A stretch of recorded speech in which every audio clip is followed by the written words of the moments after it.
Sa huling part ng ating kwento ay tinawanan lang ni Gyeryong ang mga mersenaryo na kanilang nakasalubong at mayabang niya silang tinanong na bakit pilit raw siyang sinusubok ng langit kahit alam naman ng lahat na isa siyang mabait na tao. Samantalang itong isang mersenaryo ay nasabi niya sa kanyang mga kasama na dalawa lang raw sila, ngunit mabilis lang nilang pinatay ang dalawa nilang kasama habang sila ay nakatalikod. Masyado naman namutla itong si Mr. Veron nang dahil sa sobrang takot at kanyang natanong kay Gyeryong na kung ano na raw ba ang kanilang gagawin. Ngunit wala lang tugon sa kanya si Gyeryong bagkus kanya lang tiningnan ang mga mersenaryo na nasa kanyang harapan na hinanda na ang kanilang mga espada para sila ay patayin. Lumipat naman ang eksena sa teritoryo ng Gory, dito ay makikita si Sarah na mabilis na tumakbo, sabay kanyang binuksan ang pintuan at agad niyang tinawag si Buro. Dali-dali naman na tumayo si Buro sa kanyang kinahihigaan na kanyang tinanong si Sarah na bakit siya pumunta dito kahit late na ng gabi. Pero nag-alala lang na nagtanong sa kanya si Sarah na kung saan raw ba nagpunta ang kanyang Uncle Veron. Nang napagtanto ni Buro na si Mr. Veron lang pala ang hinahanap ni Sarah ay nakangiti niyang pinaalam sa dalaga na bukas pa raw ng umaga babalik dito ang kanyang Uncle Veron. Ngunit natigil ang pagsasalita ni Buro nang mayroon siyang hindi magandang napansin kay Sarah. Kanyang napansin na kinakabahan si Sarah na hindi mapakali sa kalagayan ngayon ni Mr. Veron. Kaya tinanong ni Buro si Sarah na kung mayroon raw bang bumabagabag sa kanyang kalooban, paliwanag naman ni Sarah kay Buro na masyado raw mapanganib ang kalsada ngayong gabi, at hindi din niya alam kung ano ang masamang gagawin ng mga bayaran na sundalo sa mga oras na ito. Sa paliwanag ni Sarah ay nagtanong sa kanya si Buro na kung nag-alala raw ba siya nang dahil kasama ngayon ni Mr. Veron ang isang manluloko sa kalagitnaan ng kanilang paglalakbay. Nahihiya naman na pinasangayunan ni Sarah ang tanong ni Buro, medyo nag-alala raw siya ng kaunti na ang tao na yun ang kasama ng kanyang Uncle Veron. Sa tugon ni Sarah ay hindi mapigilan ni Buro ang kanyang sarili na matawa dahil tama raw pala ang kanyang hinala na nag-alala si Sarah sa manluloko na kasama ni Mr. Veron. Kaya hindi na lang makapagsalita si Sarah na kanyang tinitingnan si Buro na hindi tumigil sa kanyang pagtawa. Sa kinaroroonan naman ni Gyeryong at Mr. Veron ay dito na pabuntong hininga na lang itong si Gyeryong sa mga mersenaryong sundalo na nakaabang sa kanila. Kaya agad niyang hinawakan ang kanyang espada at kanyang sinabi sa mga mersenaryong sundalo na wala raw kahit na kailanman na nagiging maayos. Pinahinahon din ni Gyeryong si Mr. Veron na huwag raw siyang mag-alala para dito. Kasabay nito ay umatake na nga kay Gyeryong ang mga mersenaryo na mga sundalo, sinisigaw din ng mga mersenaryong sundalo na ang lalaki raw na ito ay puro mga matataas na antas na kasinungalingan ang lumalabas sa kanyang bibig. Gulat naman itong si Mr. Veron sa likod ni Gyeryong dahil madali lang naiiwasan ni Gyeryong ang lahat ng mga atake sa kanya ng mga mersenaryong sundalo, at makikita sa mukha nitong si Gyeryong na kahit kakaunting takot ay hindi siya makitaan. Kasabay nito ay napa-atras si Mr. Veron sa kanyang kinatatayuan nang dahil sa lakas ng hangin na dumampi sa kanyang katawan nang nagsimula ng kumilos si Gyeryong para siya na naman ang maglunsad ng atake sa kanilang kalaban. At sa sumunod na mga nangyari ay nanlaki na lang ang mga mata nitong si Mr. Veron sa kanyang mga nasaksihan, dahil nakita niya na mabilis lang na dinaanan ni Gyeryong ang lahat ng mga mersenaryong sundalo at isa-isa niyang pinaghihiwa ang katawan ng mga mersenaryong sundalo. Sa isang kisap lang ng mga mata ay mabilis na napunta si Gyeryong sa likod ng mga mersenaryong sundalo na umatake sa kanya, at nang dahil sa ginawang kilos ni Gyeryong ay hindi na lang makagalaw itong mga mersenaryong sundalo sa kanilang kinatatayuan, habang si Gyeryong sa kanilang likod ay tahimik lang na kanyang hinihintay na bumagsak ang mga mersenaryong sundalo. Sakto din nang ibinalik na ni Gyeryong ang kanyang espada sa lalagyan ay sabay-sabay na nahati ang mga katawan ng mga mersenaryong sundalo at agad silang nawalan ng buhay. Sa hindi pala nakakaalam itong si Gyeryong ay ang pinakamalakas na inspektor ng Gory, kilala siya sa tawag na fight dummy. Si Mr. Veron matapos niyang napanood ang ginawa ni Gyeryong sa lahat ng mga mersenaryong sundalo ay napanganga na lang siya na hindi makapaniwala na ganito pala kalakas itong si Gyeryong. Habang hindi pa rin makagalaw si Mr. Veron nang dahil sa sobrang gulat ay mayabang siyang pinahinahon ni Gyeryong dahil kailangan na raw nilang umalis. At nang nahimasmasan na si Mr. Veron sa lahat ng mga nangyari ay masaya siya na kanyang pinasangayunan ang tugon ni Gyeryong na sila ay umalis na dito. Ngunit nang naglakad na sana sila papaalis ay mayroon silang malakas na presensya na bigla na lang pumapalibot sa buo nilang paligid, maging sa buong kagubatan ay ramdam ang malakas na presensya galing sa isang nilalang. Si Mr. Veron na nakaramdam sa matinding presensya ay kanya itong nakilala, kaya napasigaw na lang siya na hindi raw ito maari. At nang malinaw na nilang nakita ang nilalang na dumating ay maging si Gyeryong na unang beses palang nakakita sa nilalang ay masyado siyang nagulat kaya natanong na lang ni Mr. Veron na bakit dumating raw dito ang ganitong nilalang. Makikita sa kanilang harapan ng isang malaking paa ng isang halimaw, ang halimaw pala na dumating sa kanilang kinaroroonan ay ang twin-head ogre na seryoso na tumingin sa dalawa na kanyang magiging hapunan. Sabay umatungal ng napakalakas ang ogre na maririnig sa buong gubat. Ang dalawa na nakarinig sa malakas na sigaw ng twin-head ogre ay halos hindi na sila makagalaw sa kanilang kinatatayuan na tila ba hindi na alam kung ano pa ang dapat nilang gawin. Kaya lumabas na lang ang pawis sa mukha nitong si Mr. Veron nang dahil sa sobrang takot. At kanya na lang binubulong sa kanyang sarili na kinakailangan raw niyang huminahon, maaaring ang halimaw na ito ang kinikilala bilang isang hari ng mga halimaw sa lupa. Pero ang kanyang kasama naman ngayon ang parehong pumatay sa lahat ng mga mersenaryong sundalo ng isa lang na pag-atake, ay maaaring wala lang itong problema sa kanya. Ngunit taliwas sa inaasahan ni Mr. Veron dahil ng pagtingin niya sa kanyang unahan ay nauna nang tumakbo sa kanya si Gyeryong para makaiwas sa banta ng twin-head ogre. Kaya hindi na lang mapigilan ni Mr. Veron na mainis sa biglaan na pagtakbo ni Gyeryong nang hindi man lang siya sinabihan at ang higit pa doon ay iniwan lang siya mag-isa kahit nasa harapan na niya ang twin-head ogre. Bumalik naman ang eksena sa teritoryo ng Gory. Dito ay nakaupo si Jin Chen sa isang upuan at kanyang sinabi sa lahat, na dito na raw niya tatapusin ang kanilang pagpupulong, ngunit hindi pa sila nakatayo sa kanilang kinauupuan ay maririnig sa labas ng pintuan ang boses ng isang sundalo na kanyang tinawag ang lahat sa loob ng silid dahil mayroon raw siyang mahalagang balita. Dahil dito ay nagkatinginan si Jin Chen at si Commander Dai Medeok kung ano ba ang kanilang dapat na gawin. Sabay kanilang pinapasok ang sundalo at kanila itong inutusan na kanyang iulat kung ano ang kanyang ibabalita. Dito ay pinaalam ng sundalo sa kanilang lahat na mayroon raw silang namataan na malaking usok mula doon sa Northern Tower. Sa ibinigay na balita ng isang sundalo ay nagtataka si Jinsha na kanyang tinanong ang sundalo na kung ano naman raw na usok ang kanilang namataan. Ayon naman ang sundalo na mukhang mayroon raw masamang nangyari sa isang nayon kung saan sila nakikipagkalakalan. Matapos magpaliwanag ang sundalo ay muli na naman siyang tinanong ni Jinchen kung gaano raw ba kalayo ang lugar na iyon mula dito sa kanilang teritoryo.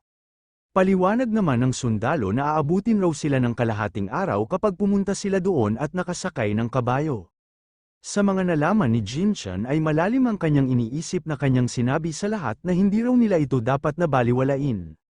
Sinabi din niya sa lahat na pupunta raw sila doon at kapag nakarating na sila doon ay doon na nila pagpapasyahan kung kalaban ba o kaibigan ang may gawa ng malaking usok. Inutos din ni Jinchen sa kanyang mga general na panatilihin nila dito sa kanilang teritoryo ang sapat na mga sundalo na pangdepensa, at ang karamihan naman sa kanilang mga sundalo ay magmarcha para tumungo doon sa kalapit na nayon, na agad din pinasangayunan ng lahat ang utos sa kanila ni Jinchen. Sa ilang sandali ay nagkagulo na ang buong teritoryo, nang kanila nang natanggap ang utos ng ating bida na maghanda ang lahat at ihanda nila ang kani-kanilang mga kabayo, at magdala din sila ng mga maraming palaso, dapat ang kanilang buong puwersa ay mabilis na kumilos. Nang nalaman ni Rizal na sila ay magmarcha papunta sa kalapit na nayon ay masyado siyang nagtataka bakit biglaan ang kanilang pagmarcha at dali-dali siyang tumakbo para kanyang puntahan ang ating bida. Habang mabilis na tumakbo si Rizal ay tinanong niya ang bawat sundalo na kanyang madadaanan kung mayroon raw bang masamang mga nangyari. Ngunit natigil si Rizal sa kanyang pagtakbo nang dahil sa kanyang mga nasaksihan, dahil hindi siya makapaniwala bakit mabilis na nakapaghanda ang lahat ng mga sundalo kahit ngayon palang ibinigay ang utos. At nagulat din siya nang paglingon niya sa kanyang gilid ay nakita niya si Jinchen na seryoso na nakasakay ng kanyang kabayo at handa nang tumungo doon sa kalapit na nayon. Makikita sa kanilang harapan na ang lahat ng mga sundalo na kasama sa pagmarcha patungo sa kalapit na nayon ay hinanda na nila ang kanilang sarili, tanging ang utos na lang ni Jinchen ang kanilang hinihintay. At sa unahan nito ay nakalinya ang mga Black Demon Cavalry, habang sa kabila naman ay nakatayo ang mga daan-daan na mga sundalong walang kabayo, silang lahat ay naghihintay kung kailan magbigay ng utos ang kanilang kamahalan na magsimula na silang magmarcha patungo sa kalapit na nayon. Si Rizal na nasa harapan ng lahat ng mga sundalo ay napanganga na lang sa lahat niyang mga nasaksihan, at kanyang iniisip na napuntahan na raw niya ang buong lugar sa kontinente, at hindi pa siya nakakita ng mga tropa na ganito kaorganisado. At ang higit pa doon kahit ang kanilang tinatawag na pangkaraniwan na unit ay nagpapalabas ng malakas na ki sa kanilang mga katawan, Matatawag na sila bilang mga karibal ng mga Imperial Knight. At habang itong ating bida ay tinanong niya ang lahat niyang mga sundalo na kung handa na raw ba silang lahat, agad naman na tumugon sa kanya si Buro na magbigay lang raw siya ng isang salita at pupunta na silang lahat doon sa kalapit na nayon. Inutusan din ni Genshin si Uro na siya na ang bahala na protektahan si Rizal, sagot naman sa kanya ni Uro na gusto raw niyang sumama sa kanyang Panginoon. At nagulat din si Rizal dahil tinawag ni Genshin ang kanyang pangalan, at tinanong siya ni Genshin na kung totoo raw ba na kanya nang napuntahan ng buong mundo, at nakita din daw ba niya ang isang larangan ng digmaan. Naagad naman na pinasangayunan ni Rizal na nakita na niya ang buong mundo at ang iba't ibang mga digmaan. Dahil dito ay seryoso siya na inutusan ni Genshin na tingnan raw niya kung paano sila makipagdigma ngayong araw, at kanyang ipaalam kung paano naiiba ang kanilang pamamaraan sa digmaan sa lahat niyang mga nasaksihan. Sa ibinigay na utos ni Genshin kay Rizal ay natulala na lang itong matanda na kanyang iniisip na simple lang raw ang salita ng ating bida, ngunit hindi mapipigilan ang kanyang puwersa, kahit na amoy na niya ang maraming dugo ay nananatili pa rin siyang mahinahon. Kahit mababaw lang ang kanyang salita, ngunit ito pa rin ay malinaw na malinaw. Kasabay nito ay lumuhad na nga si Rizal sa harapan ni Genshin na kanyang pinapangako na gagawin niya ang lahat na inuutos sa kanya ng kanyang Panginoon. Matapos nagbigay ng pangako si Rizal sa ating bida ay pinatakbo na ni Genshin ang kanyang kabayo sa harapan ng lahat niyang mga sundalo. Sabay inutos niya sa lahat na magsimula na silang umalis, si Buro nang kanyang narinig ang hudyat ni Genshin ay sumigaw siya ng sobrang lakas na maririnig ng buong hukbo na sila ay magsimula ng magmarcha. At dito ay dahan-dahan na nga na nagbukas ang gate ng kanilang teritoryo, at nang ito ay tuluyan ang nagbukas ay pinapangunahan ni Genshin ang kanilang pagmarcha habang nasa kanya namang gilid si Wiha at si Buro. Makikita ang buong hukbo na pinapangunahan ni Genshin na wala na silang ibang iniisip kung hindi kanilang itaboy ang mga grupo kung sino man ang nagsunog sa kalapit nilang nayon. Sa kabilang banda, sa kalapit na nayon kung saan ang teritoryo ng Gori ay makikita ang mga mamamayan dito na nagmamakaawa na huwag silang patayin. Ang pasimuno pala sa paghuli ng mga taga-nayon ay walang iba kung hindi itong si Baron Alvin na kanyang pinapanood ang nayon. Pinaalam din ni Telluman kay Baron Alvin na kanya na raw tinipon ng lahat ng mga walang silbi, maliban sa mga lalaki na kaya pang lumaban maging ang mga bata at mga babae. Matapos malaman ni Baron Alvin na kanila nang natipon ang mga taga-nayon na kanilang mapapakinabangan ay binigyan niya ng utos si Telluman na patayin ang mga walang silbi na natira. Dahil dito ay hinanda na nga ng mga sundalo ang kanilang nag-aapoy na pana para kanila nang sunugin ang buong nayon. Sabay kanila nang itinaas ang kanilang palaso upang kanila nang pakawalan. Kasabay nito ay makikita sa buong kalangitan na nagliliparan na ang mga maraming nag-aapoy na mga palaso ng hukbo ni Baron Alvin papunta sa buong nayon. Ang mga mamamayan na nasa loob ng nayon ay sumisigaw na lang na humihingi ng tulong, habang ang ibang mga kababaihan dito ay tumatakbo para hindi sila matamaan ng mga nag-aapoy na mga palaso. Samantalang ang mga matanda na hindi na makaiwas ay tuluyan ang tinamaan ng mga palaso at agad na nawalan ng buhay. Si Baron Alvin maging ang lahat niyang mga hukbo ay kanila lang pinapanood ang nayon na kanilang sinunog, at nainis pa ito sa kanyang mga nasaksihan dahil masyado raw maliit itong nayon na kanilang napuntahan.